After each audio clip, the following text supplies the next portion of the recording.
పాఠశాలలో 5వ తరగతి వరకు గల విద్యార్థులకి సంవత్సరాంత పరీక్షల నుండి మినహాయింపు ఇవ్వాలా అంటున్నాడు.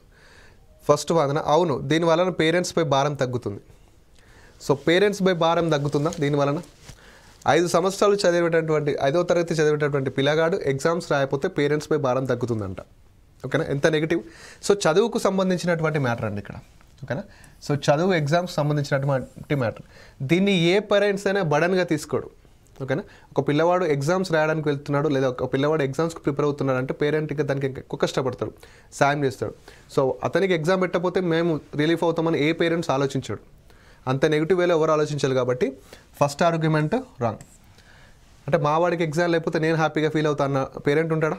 ఉండడు కదా. సో అలాంటి ఉండదు కాబట్టి రాంగ్. నెక్స్ట్, లేదు, దీనివలన ఉపాధ్యాయులు ఉదాసీనులై ఉంటారు. ఓకేనా?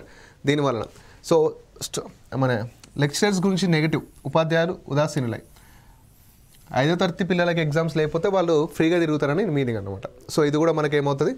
రాంగ్ అవుతుంది. సో ఇక్కడ మనకి ఏది కాదు.